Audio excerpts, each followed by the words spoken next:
ఒక్కసారి కొమ్మూరి గోల్డ్ కి కాల్ చేయండి. తాకట్లో ఉన్న మీ బంగారాన్ని విడిపించి మార్కెట్ ప్రైస్ కి వాళ్ళు కొనుక్కుని మిగతా డబ్బులు మీకు ఇచ్చేస్తారు. నమస్తే, వెల్కమ్ టు మనం టీవీ. నేను యాంకర్ సిరి. ప్రస్తుతం మనతో పాటు ఉన్నారు ప్రముఖ ఆధ్యాత్మికవేత్త, వాస్తు జ్యోతిష పండితులు, లలితాదేవి ఉపాసకులు నానాజీ పట్నాయక్ గారు. గురుగారితో మాట్లాడతారు. గురుగారు నమస్కారం. శ్రీమాత్రే నమః.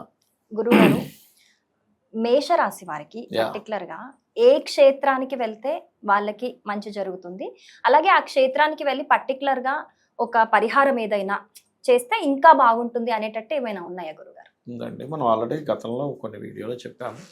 అయితే ఇక్కడ ఏంటంటే అసలు క్షేత్రానికి వెళ్తే ఎందుకు మంచి జరగాలనే పాయింట్ మనం అర్థం చేసుకోగలగాలి. క్షేత్ర మహిమ అంటాం. క్షేత్రంలో స్వయంభూగా మనకి వెలిసినటువంటివి ఉంటాయి. అందులో ఆ క్షేత్రాల్లో కూడా కొన్ని మనకి శక్తిపీఠాలు ఉంటాయి, కొన్ని ఏమో జ్యోతిర్లింగాలు ఉంటాయి. అవి ఇంకా పవర్ఫుల్ చెప్పాలంటే. అయితే ఈ మేషం వారికి పర్టికులర్గా దత్తక్షేత్రాలకు వెళ్తే చాలా మంచిది. మేష లగ్నం అనుకోండి, మేష రాశి అనుకోండి. అయితే ఈ మేషంలో కూడా మళ్ళీ మనకి 3 నక్షత్రాలు ఉంటాయి. మరి నక్షత్రం పరిస్థితి ఏమిటి అంటే, ఎప్పుడైనా సరే ఇప్పుడు అశ్విని, భరణి, కృత్తిక, ఒకటో పాదం ఉంటుంది మేషంలో. అశ్విని వారు ఉదయం నిద్రలేచిన వెంటనే గణపతిని ధ్యానం చేసుకుని నిద్రలేవాలి. భరణి వారు అమ్మవారిని, కృత్తిక వారు శివుణ్ణి కానీ సూర్య భగవాను కానీ తలుచుకొని నిద్ర లేవచ్చు, లేదా అగ్నిదేవుణ్ణి అయినా తలుచుకోవచ్చు. కృత్తిక నక్షత్రానికి అధిదేవతగా అగ్నిని చెప్తూ ఉంటారు. అయితే సరే, క్షేత్రానికి వెళ్ళి వచ్చేయడం ఒక ఎత్తు. మీరు అన్నట్టుగా అక్కడ ఏదైనా ప్రత్యేకంగా చేస్తే ఏమిటి అనేటువంటిది కనుక చూసుకుంటే, అక్కడ గనక ఎవరైనా సూర్య భగవానుడికి అర్ఘ్యం కనుక వదిలినట్లయితే ఇక్కడ 2 ఫలితాలు. సహజంగానే మేషం వారికి సూర్య భగవానుడి కనుక అర్ఘ్యం వదిలితే పూర్వజన్మ కర్మ తొలగుతుందని చెప్తుంది శాస్త్రం.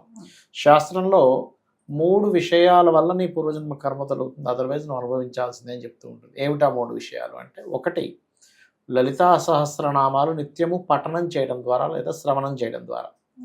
అంటే అలాగా ఊరికేదో చదివేయడం కాదు. లలితా అమ్మవారి యొక్క అనుగ్రహం విశ్వం మొత్తం ఏ రకంగా స్ప్రెడ్ అయి ఉంది, ఆవిడ శక్తి ఎలా పనిచేస్తుందని అర్థం చేసుకోవడం. ఇది అర్థమైతే ఏమవుతుంది అంటే, ఫస్ట్ మనిషిలో చాలా మార్పు వస్తుంది. అంటే ఏంటంటే, నేను ఎందుకు వీళ్ళతో ఇలా ప్రవర్తించాలి, పిల్లలు కూడా అమ్మవారు ఉంది కదా అనే థాట్ వస్తుంది. ఇప్పుడు చిన్న ఫోటో ఉందండి మనకి. ఆ ఫోటో తయారవ్వకముందు ఏంటి, అదొక చెక్క ముక్క లేకపోతే అదొక పేపరు, కలర్స్. ఆ కలర్స్ వెళ్ళి ఆ ఫోటో మీద పడి ఒక పటంగా మారినప్పుడు మీరు దాన్ని కాలు తగిలించగలరా? ఎందుకు అంటే అదొక ఆకారం దాల్చింది. అంటే ఒక పేపర్ మీద కొన్ని రంగులు పడి దాన్ని మీరు చేత్తోనే పట్టుకోగలుగుతారు, కానీ కాలు టచ్ చేయకుండా ఉండే ఇది మీకు వచ్చేసింది. మరి అలాంటప్పుడు మనిషి లోపల అమ్మవారు ఉంటుంది అని చెప్పి లలిత సహస్రనామం చెప్తుంది. ప్రతి జీవి లోపల, ప్రతి దాని దగ్గర ఎలా ఉంది ఎనర్జీ అని. అది మీకు ఒక స్పష్టత వచ్చినప్పుడు దాంతో మీరు మెదిలేటువంటి విధానంలో మార్పు వచ్చేస్తుందిగా. మరి అలాంటప్పుడు మనిషిలోనే ఉందన్నప్పుడు, ఇంత ఉన్నప్పుడు క్షేత్రంలో స్వయంభూగా అక్కడ ఉంటాడు స్వామివారు. అమ్మవారు అయితే అమ్మవారి క్షేత్రం, అయ్యవారు అయితే అయ్యవారు.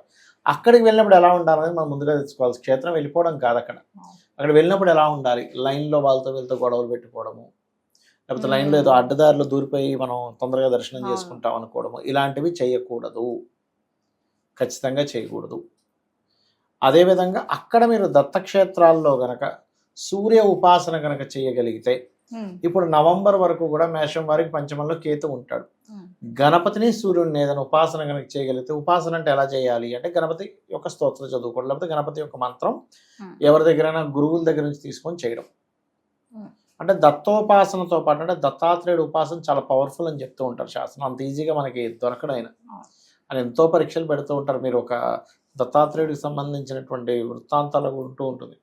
ఒక బ్రాహ్మణుడు ఒక చెట్టు కింద రోజు కొంత అన్నాన్ని పెడుతూ ఉంటారు, ఏదైనా పక్షులు ఏమైనా తింటాయిలే అనుకొని బలిగా పెడుతూ ఉంటే, ఒకరోజు ఇలాగే పెట్టంగానే ఒక కాకి వచ్చి పిలుస్తూ ఉంటుంది.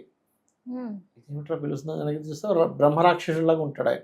అయ్యి బాబా ఆయన భయపడుతుంటే, నువ్వేం భయపడకు, నువ్వు రోజు నివేదన అర్పించినట్టు ఏదైతే ఉందో తినగా తినగా తినగా నాకు బ్రహ్మరాక్షత్వం పోయింది. అంటే ఒక వ్యక్తి ఒక దేవతని ఉపాసించి పెట్టిన ప్రసాదంతో అక్కడ ఉండే బ్రహ్మరాక్షత్వం పోయింది. అంటే ఒక ప్రసాదానికి అంత ఫలం ఉందంటే, నువ్వు క్షేత్రానికి వెళ్తే అంత ఫలం. క్షేత్రానికి వెళ్ళి అక్కడ నువ్వు చేసేటువంటి ఉపాసన ఏదైతే ఉంటుందో, అంటే సూర్య ఉపాసన చేస్తావా, గణపతిని చేస్తావా, దత్తుడితో పాటు నీకు ఎంత ఫలితం వస్తుందని ఒక్కసారి ఆలోచించాలి. అంటే స్వయంభూగా వచ్చాయి. ఇప్పుడు మనకి తిరుపతి ఉంది, Hmm. తిరుపతిలో స్వామివారిని ఇలా విగ్రహం ఉంటుంది. Hmm. ఆయన అంటే ఎవరో చెక్కింది కాదు అది, ఆయన ఒక 2 స్టెప్స్ వెనక్కి వేసి అట్లా అయిపోయాడు. అవును. అలా ఏంటంటే మీరు ఎవరైతే అక్కడికి వెళ్ళి గరికతో గణపతిని మరియు సూర్య భగవాన్ అర్ఘ్యం వదలడము, దత్తాత్రేయుని ఆరాధన, దత్తుడి యొక్క చిన్న పటం ఏదైనా పెట్టుకొని గంధముతో గనక దత్తాత్రేయుని ఆరాధన కనుక చేసినట్లయితే పూర్వజన్మ కర్మ ఖచ్చితంగా దగ్ధమవుతుంది. అలాగే మనకి శాస్త్రాల్లో ఇందాక చెప్పాను, లలితా సహస్రనామాలు చదివితే పూర్వజన్మ కర్మ దగ్ధం అవుతుందని. దీంతోపాటు సూర్య ఉపాసన వల్ల కూడా పూర్వజన్మ దగ్ధం అవుతుందని చెప్తుంది శాస్త్రం. అదేవిధంగా 3వ పాయింట్ ఏమిటి అంటే, ఎవరికైనా వాళ్ళ పూర్వజన్మ దగ్ధం అవ్వాలంటే మీకు దగ్గరలో ఉండే ఆలయాలు, క్షేత్రాలు ఉంటాయి కదా, అక్కడికి వెళ్ళి మీరు ఒళ్ళు వంచి ఏదైనా సేవ చేయగలగాలి. అంతేగాని ఏదో నేను డబ్బులు ఇచ్చేసానండి, అక్కడ ఏదో ఫండ్ ఇచ్చానంటే అది కొంతవరకే. కానీ మీ అంతటి మీరు ఎప్పుడైతే సేవ చేస్తారో ఆ ఎఫెక్షన్, ఆ ఫలితం వేరే ఉంటుంది. అంటే ఎలా అంటే, ఇప్పుడు ఒక తల్లికి ఒక పిల్లాడు పుట్టాడు, ఆ పిల్లాడు ఆలనా పాలన దగ్గరుండి చూసుకున్నప్పుడు ఉండే ఎఫెక్షన్ వేరే ఉంటుంది. ఏదో ఆయాలు చేస్తుంటారండి, ఏదో జస్ట్ నేను పిల్లడు తల్లి అన్నట్టుకంటే అది వేరే ఉంటుంది. అవునా కదా? అట్లా ఏంటంటే మనము స్వయంగా అమర్చుకొని ఎలా అయితే పూజ చేసినప్పుడు ఆ ఎఫెక్షన్ ఇది ఎలా ఉంటుందో, క్షేత్రానికి వెళ్ళి సేవ చేయడం వల్ల మీ యొక్క పూర్వజన్మ దగ్ధం అవుతుందని చెప్తూ ఉంటారు. అందుకని దత్తాత్రేయ క్షేత్రానికి వెళ్ళి అక్కడ సేవ చేయండి, సూర్య ఉపాసన చేయండి, గణపతి యొక్క ఆరాధన చేయండి.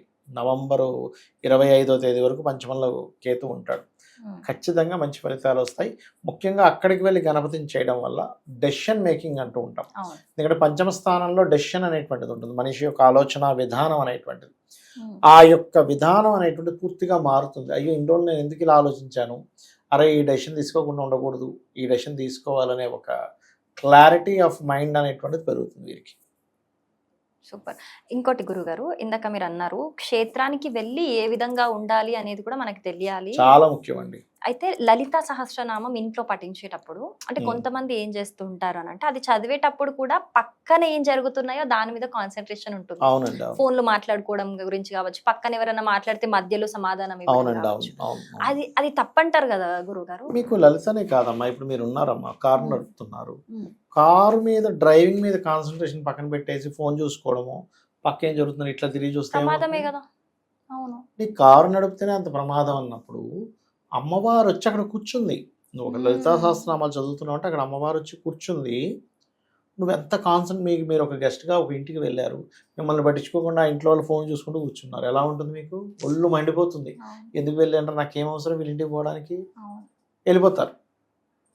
ఎందుకు నా ఇంట్లోనే ఉంటా కదా, వీళ్ళ ఇంట్లోకి వచ్చి కూర్చుంటే వాళ్ళు ఫోన్లు మాట్లాడుకుంటూ లేకపోతే ఫోన్లో చూసుకుంటూ ఏదో పని చేసుకుంటూ ఉంటే అసలు ఎందుకు వెళ్ళాను అనిపిస్తుంది. అలాగే దేవతను కూడా మనం పిలిచినప్పుడు కంప్లీట్ కాన్సన్ట్రేషన్తో, శాస్త్రంలో ఒక విషయం ఉంది ఏంటంటే, పూజ చేస్తున్నావు మధ్యలో ఏదో జరిగింది, పెద్ద పెద్ద కేకలు వేస్తారు పూజ చేస్తే చాలామంది. అలా గనక ఎవరైనా కేకలు వేస్తే పరిహారం ఏం చెప్పారు తెలుసు? దానికి పరిష్కారము వెంటనే వెళ్ళి గుండు కొట్టించుకోవాలి. పశ్చాత్తాపం 3 రోజులు బాధపడాలి, అయ్యో ఏంటి ఇంత పని చేశాను. ఎందుకంటే నువ్వు వేసిన కేక వల్ల దేవత అలిగి ఇంకోసారి రాకపోవచ్చు, నువ్వు ఎన్ని పూజలు చేసినా నీకు ఫలించకపోవచ్చు. ఎందుకు పూజలు చేస్తున్నా ఫలించమంటే మీరు ఇప్పుడు అడిగినటువంటి ప్రశ్న వల్లే. అంటే ఏంటి, ఒక పక్క పూజకు కూర్చుంటాడు, ఫోన్లో ఎవరైనా మెసేజ్ పెట్టారు, ఆఫీస్లో ఏమవుతుందని ఆలోచిస్తూ ఉంటారు, లేకపోతే ఇంట్లో వాళ్ళది ఏదో మాటిమాటికి పూజలో 10 సార్లు భార్యను పిలవడమో లేకపోతే అబ్బాయి గురించి ఏదో చెప్పడమో లేకపోతే ఫోన్ వచ్చి మళ్ళీ ఇంకోటి ఏదో ఎత్తడమో చేస్తూ ఉంటారు. Emergency call that is different case అండి. ఏదో అయిపోయింది, కొంపలు మునిగిపోయింది, ఎమర్జెన్సీ కాల్ వచ్చిందండి, నాకు తప్పలేదన్నప్పుడు క్షమాపణ చెప్పుకొని ఒకసారి అయితే 1 సెకండ్లో పెట్టేసేయాలి. కానీ మీరు ఎట్టి పరిస్థితుల్లో కూడా ఆ సమయంలో ఇంకో పని చేయడం వల్ల మీరు చేసినటువంటి పూజ వృధా అవుతుంది, దేవతకి కోపం వస్తుంది.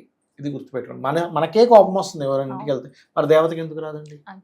ఇంకా దీనికంటే పితృదేవతలు అయితే ఇంకా కోపం వస్తుందండి, వాళ్ళు అస్సలు ఉండదు. ఇంకా కంప్లీట్ కాన్సన్ట్రేషన్, భక్తి శ్రద్ధ భావనతోనే చేయాలి. ఏమాత్రం కొంచెం తప్పిదాలు చేస్తున్నామో వెళ్ళిపోతారు, తీసుకోరు. మీ పితృకర్మ వాళ్ళకేం పట్టింది, వాళ్ళు బ్లెస్ చేయడానికి వచ్చారు. చాలా చక్కగా వివరించారు, ధన్యవాదాలు గురు. శ్రీమాత్రే నమః.